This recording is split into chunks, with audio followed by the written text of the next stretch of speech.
is at the heart of the work that I'm called to do. And that's the point. We can go so far on our own in terms of gentle meditation and mindfulness, or any contemplative practices, faith, whatever helps settle that sense of aloneness and brings in a sense of belonging. It's all there. It's all there. So as we move into our own communities, that may be on Zoom, but something beautiful about being present with another as I am present here with you, to be able to express without judgment, and find each other in our communities who can help create that bubble or that safe space that becomes a brave space as you express, and an intentional space as what is it that I can support you in that journey.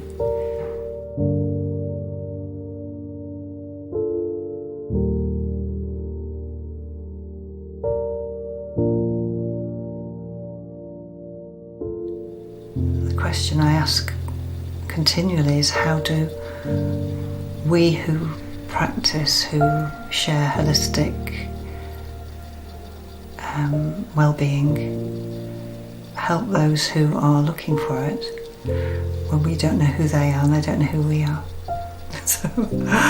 So I ponder this often, and the answer that I get is, all will be well. The people will find those that they're seeking for when they are in a position that the place where they are no longer is serving them, and reach out for help, and the help will come. And part of me says, well, that's random. It should be a better system than that, but the universal system is different to the system that we are used to and expect. So the big question is really or the answer maybe is, we need to find each other, and we need to ask and have the courage to ask,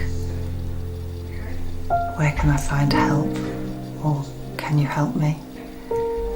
And there will always be somebody who will be there to scoop you up when you're ready.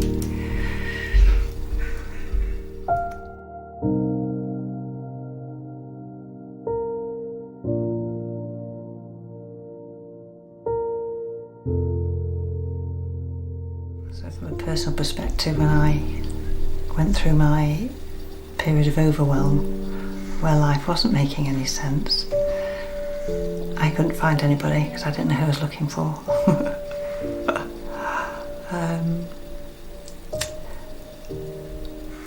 But I became a seeker, and everything else could wait except the search for healing.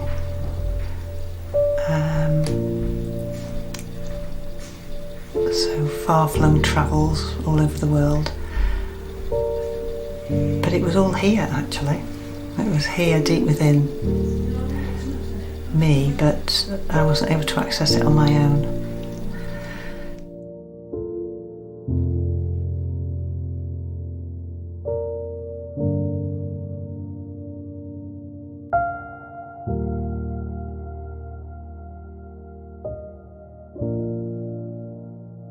When I was going through my overwhelm, not being able to be creative within my chosen field of nursing,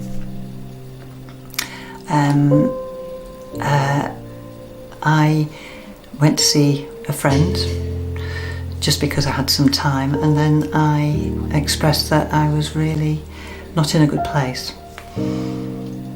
and then actually burst out crying. A wave just hit me because I'd actually expressed something.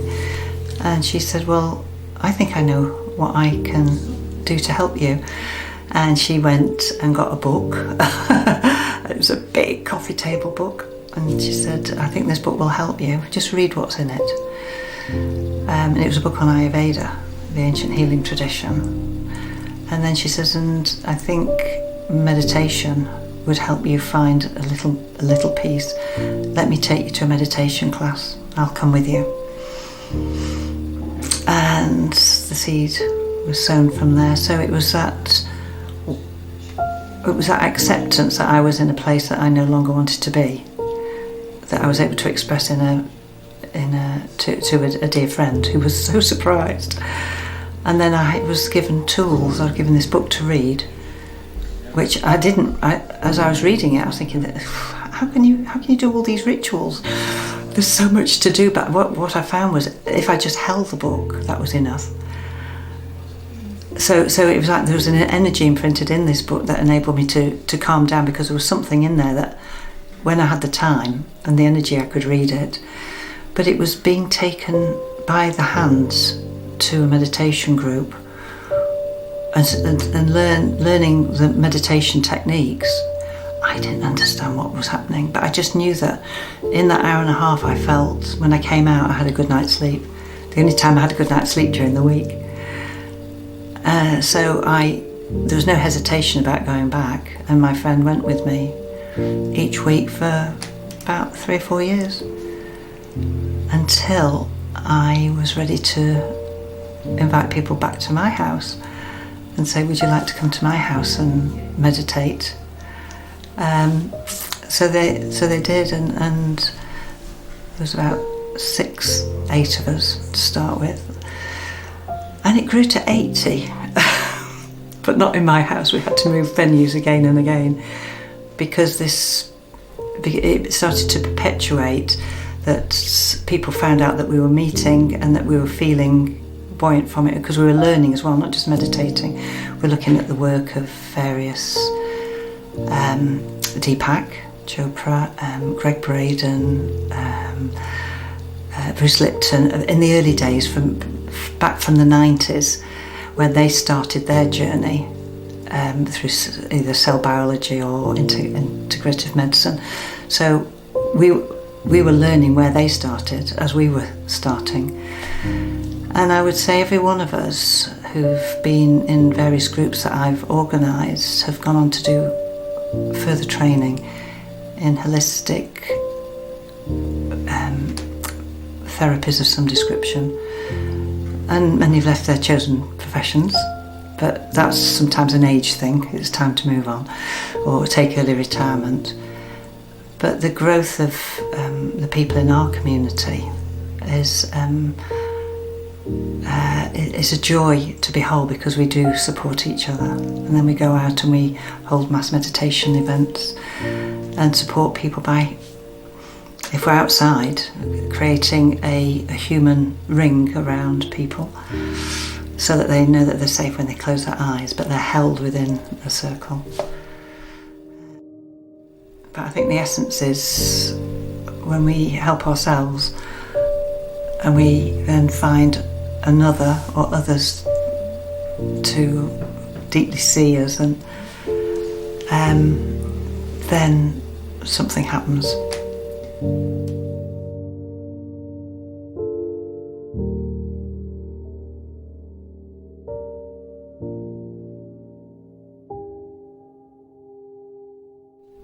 The dream I had in 2016, which was really accelerated me from starting meditation about 2005. So 2016 was, I was woken. It's like I was shaken awake, and I had to write down these words, and it was dark, but I had a pen and paper by my bed because I was used to journaling in the morning, and the words were, I was to co-create compassionate communities and integrate holistic healing hubs throughout the globe. But it started as a very light voice, and then it got louder and louder. It shook me awake, got very loud within. And then I wrote it down, but I didn't write it down on one line because it was dark. It was all over the place. So I went back to sleep, and then in the morning I opened, the book was open, and I looked at it and I thought, oh gosh, like, yes, I remember that. What does that mean? So the next night I had a message that these 9 people I was to call together to talk about it. And so those 9 people were either in science, spirituality, faith, practitioners, therapists. And I called them the following week, and everyone came. Everybody's diary was magically free. And I sat down and talked to them. They knew that I'd been on a spiritual journey, as we all were, to different degrees, or a holistic journey. And 3, me and 2 others said, we have time to really develop this, whatever it is. The others said, we haven't actually got time because we've got day jobs, but we will support whatever comes through. So we decided to do a mass meditation event in the centre of our town, Nottingham, in the Old Market Square on a Saturday, to coincide with Mental Health Awareness Week. So it was May 2017. And invite holistic practitioners from our community to have marquees all around the outside, so that after we'd had our mass meditation event and created a safe space and a bubble of peace and love,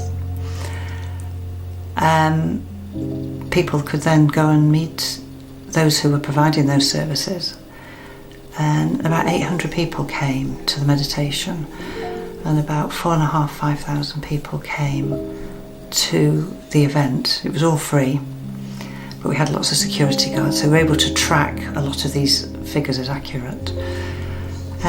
But what actually happened was we met each other.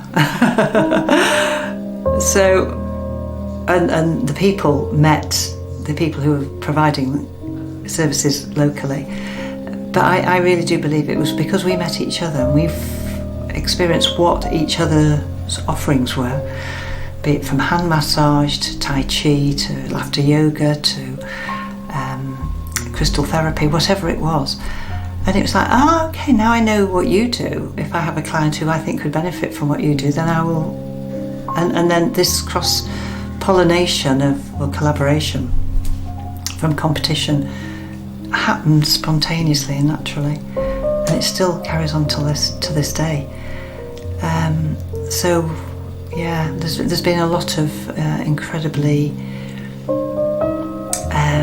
there's been lots of challenges, but that has strengthened the determination even more that we will bring this into manifestation and enjoy the journey.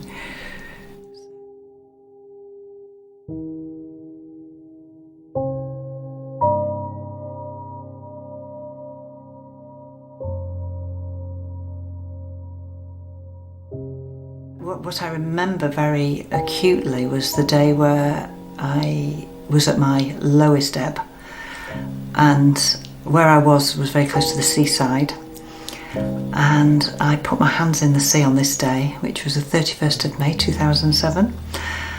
I put my hands in the sea and I vowed that I would find healing. I would go anywhere in the world so that I could find healing for me. And it was only about 6 months ago I went back and put my hands in that same sea at that same spot. I laughed because I had a pair of shoes on and socks, obviously, and trousers. And I thought, if I put my hands in the sea, how lucky I've been that I haven't got wet. I mean, I've got my hands wet. So as I went down again to put my hands in the sea and I put my head down to look at my hands, this massive wave came. So right up to my elbows, the whole of the lower part of my legs, my shoes were absolutely saturated, and I just thought that was the universe just really playing with me. It's like, okay, it's like being christened in a way. So I then had to run and jump and dance on the beach to try and get all this water out of my shoes because it was really cold. And I just found the whole thing so very light-hearted. It's like, oh, just let go of it all, because this is fun. This really is a delight and a privilege. And then I literally, the thought came, well, I haven't got wet today, aren't I lucky?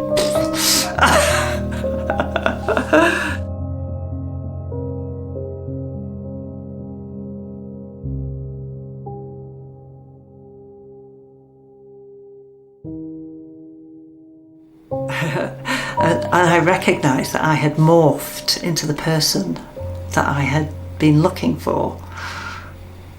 But I didn't know who I was looking for, what I was looking for, but I recognised those qualities that I was looking for, I was carrying and sharing for others. So it was a moment of great humility.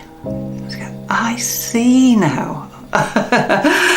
The full circle. It's as if there's a completeness there, but also an expansion to enable me to continue the work that I was called to do. Not necessarily do it, but support those who are doing it by sharing these stories, which are true, to others, to inspire others that if we can do this in our community, and we've literally just had a festival for positively empowered kids, which was so beautiful. I wanted to cry all day at the joy that was co-created and the energy within this incredible festival that was put on. So that strengthens a resolve again and again that the work is precious. The children have the answers. The children are conscious, and the next stage now is really building community around the child. Youth voice in action, we call it, because the child is supported by an ecosystem of school, family, community counsellors for the child to thrive. So entering into the hearts and minds of the children and hearing their creative calling and helping them bring what they need for a vibrant and supported life into being is yummy.